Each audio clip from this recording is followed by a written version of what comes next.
Alright, so number 48 says solve the following functions for the roots using square roots. So when you're trying to solve for the roots, you're trying to solve for when it equals 0. So I'm actually setting this equal to 0 and I'm trying to solve that. Alright, the first thing I want to do is subtract the 3 over. So I've got negative 1/2 times x minus 4 quantity squared equals a negative 3. I'm multiplying by a negative 1/2, and so you could take this, you could do this in two parts. You can multiply both sides by 2 to undo the division, and then divide both sides by negative 1, or you can just take care of it all one time, negative 2 over 1.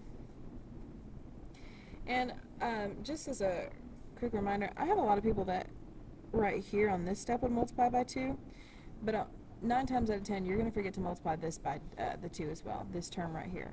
So I suggest always undo the addition or subtraction first, and then multiply, or multiply or divide. Okay, undo the division or multiplication.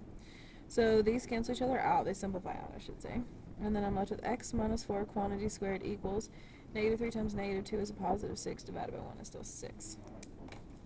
Alright, I need to undo the square, so I square root. So I square root this side, square root that side, don't forget plus and minus. So I'm left with x minus 4 equals plus and minus the square root of 6. And then last step, solve for x. X equals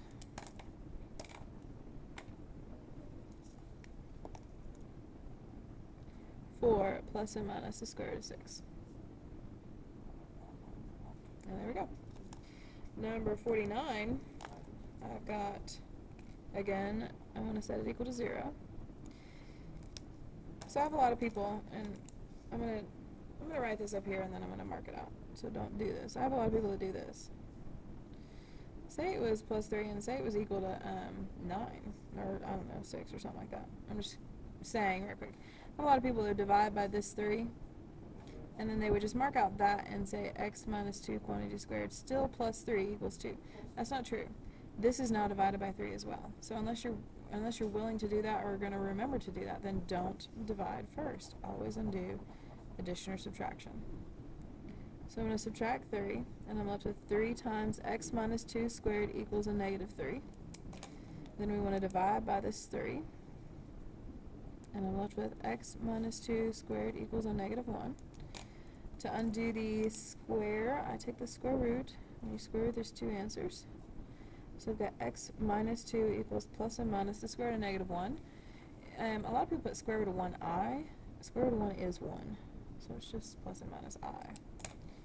You're not wrong if you put the other. It's just not as efficient.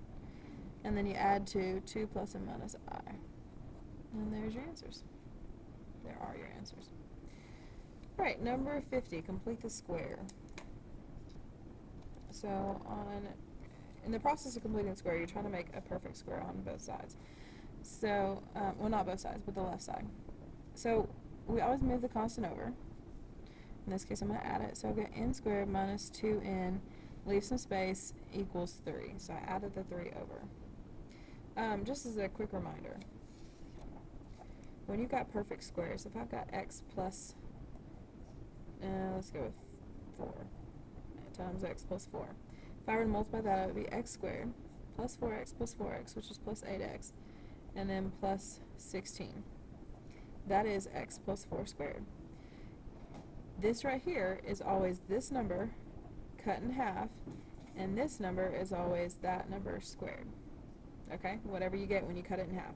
So if I have x squared plus 14x, 14 cut in half is 7, and 7 squared is 49. So that right there is x plus 7 quantity squared. So this right here is the goal to get to. So I start out with something like x squared plus a number, x, and then I have to figure out what to add to make this be rewritten as that. So I take the middle term, negative 2, and I cut it in half. And that is negative 1. So that is what goes in here, n minus 1 squared. Whatever that is, that's what goes there. Now I take negative 1 and I square it.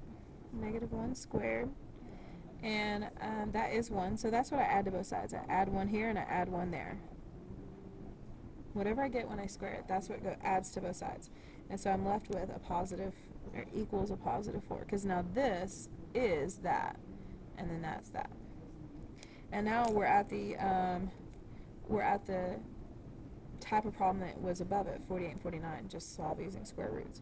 So I'm going to square root both sides. So I've got n minus 1 equals plus and minus 2. Add the 1, and I get 1 plus and minus 2. 1 plus 2 is 3, and 1 minus 2 is negative 1. So now that means that this one originally would have factored, and that's great. But if the directions say solve by completing the square, and you solve by factoring, you get points for the solution, but not for the process, so be aware of that. Number 51. I've got r squared minus 5r. I'm going to go ahead and add the 10 over. Now on this one it's a little bit different because the middle term is odd, but that doesn't mean we can't do it. So I take the middle term, cut it in half. It is negative 5 halves, so I'm going to square it. So negative 5 squared is a positive 25, and 2 squared is 4. So that is what I'm going to add, 25 fourths, to both sides.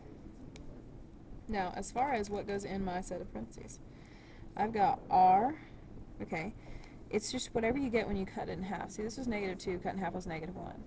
Well, negative 5 cut in half is negative 5 halves, so I'm going to put r minus 5 halves quantity squared equals. Now, the only way that I can add two fractions if I have a common denominator, that's 10 over 1, so I'm going to multiply by 4. So it becomes 40 fourths plus 25 fourths, that's 65 fourths. So this is 65 fourths. Okay. At this point I want to take the square root. So I'm going to go ahead and start that up here. R minus 5 halves squared equals 65 fourths.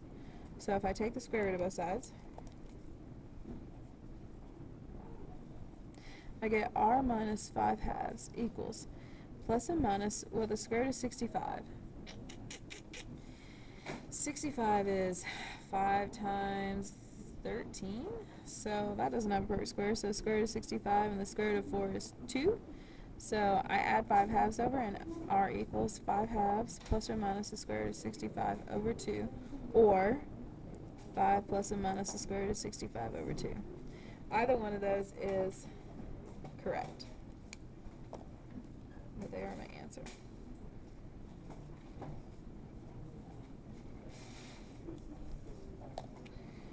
Okay. Number 52 says, well, it's solved by completing the square, but it's got a 3 in the front. And what I haven't had to deal with so far is a leading coefficient. This one has a leading coefficient of 3. And so in order to complete the square, a lot of you forget this because you've been trying to do it on other problems. You need to divide out the leading coefficient. So because I have a 3 in the front, we're going to go ahead and divide out a 3. So divide every term in the problem by 3. And I'm left with a squared plus 4a plus 1 equals 0. So let's go ahead and move the constant over. We're going to subtract it over, so minus 1. And then what I'm going to do is I'm going to take the middle term, cut it in half, 4 divided by 2, and that is 2. And then I square that, and that's what I add to both sides. So then I've got a plus 2 squared equals 3, because negative 1 plus 4. Square root both sides. A plus 2 equals plus and minus the square root of 3. A equals negative 2 plus and minus the square root of 3. And then number 53. I'll post pictures of them as well. Number 53, I've got a 2 in the front, so I'm going to divide every term by 2. And I'm left with x squared plus 3 halves x. And then I'm going to go ahead and add 9 halves over. And then I've got, the 0. It's just whatever. Okay. So, remember we always take the middle term and cut it in half. But cutting it in half is the same thing as multiplying by 1 half. So 3 halves cut in half is the same thing as times 1 half. That is 3 fourths. Okay? So this is x plus 3 fourths. It's whatever you get when you cut it in half. Now, to determine what I'm going to add to both sides, I take that whatever number I got when I cut it in half and I square it, and I get 9/16. So I'm going to add 9/16 to both sides. Now, I have to have a common denominator in order to add these fractions. So I need to multiply 2 by 8 to make it a common denominator. So that's 9 times 8 plus 9 is the same thing as 9 times 9. Because it's 8 nines plus 1 9, that's 9 nines, that's 81. Or 72 plus 9. So it's 81 over 16. So 81/16. And then I take the square root, so I've got x plus 3/4 equals plus and minus. Now, if I take the square root of 81/16, the square root of 81 is 9, and the square root of 16 is 4. So it actually simplifies down to 9/4. And then I just subtract 3/4 over. So x equals a negative 3/4 plus and minus 9/4. So that I can actually simplify. Negative 3/4 plus 9/4 and negative 3/4 minus 9/4.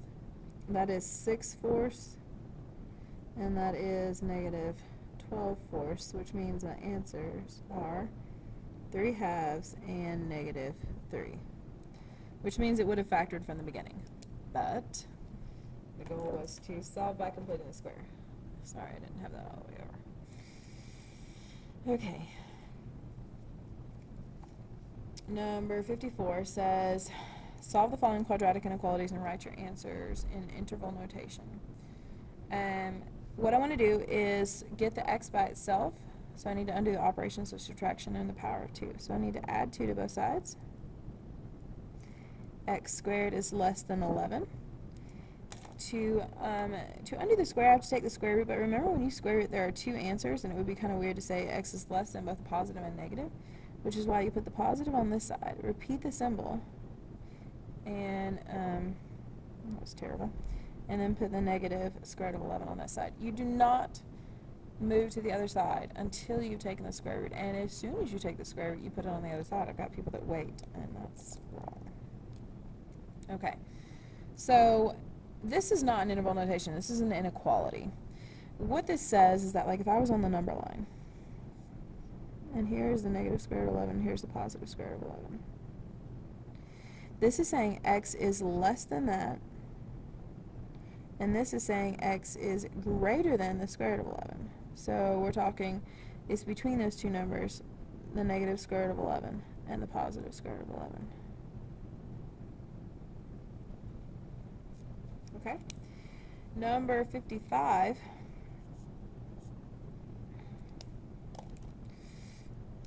I need to, I have some people that take the square root, like, again, some of these things you can do as long as you do them correctly. I have people that take the square root, but then still write 4x, and if you take the square root, well, that's 2, alright, and that's not always going to be convenient. So what you want to do is you want to divide by 4 first. X squared is greater than or equal to 8, and then square root. So x is greater than or equal to the square root of 8, which is 2 root 2. And repeat the symbol and put the negative 2 root 2 here. I'm going to draw a number line, and let's read that off. So I've got 2 root 2, and I've got negative 2 root 2. Now this says x is greater than 2 root 2, and this reads x is less than, or equal to, I should say, or equal to. The equal to bar means bracket versus parenthesis.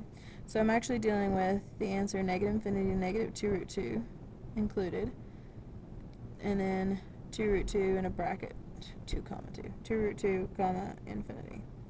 And those are my 2 answers. Okay?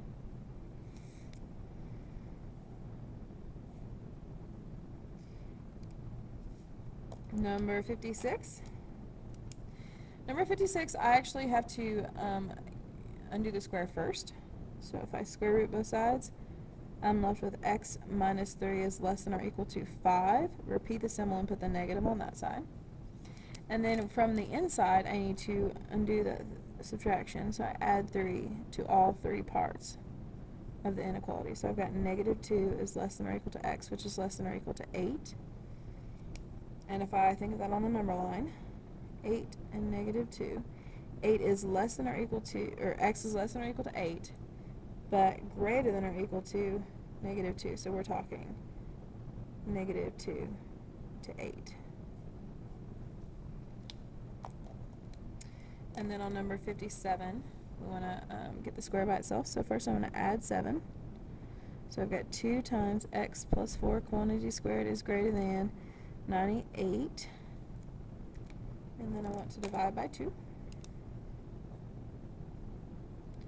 And then I've got x plus 4 quantity squared is greater than 49, which is kind of convenient. I take the square root, and I'm left with x plus 4 is greater than positive 7, but less than negative 7. 7's when the equal to inequalities are similar. And then subtract 4 from all of the parts. And I'm left with negative 11 is greater than x, which is greater than 3.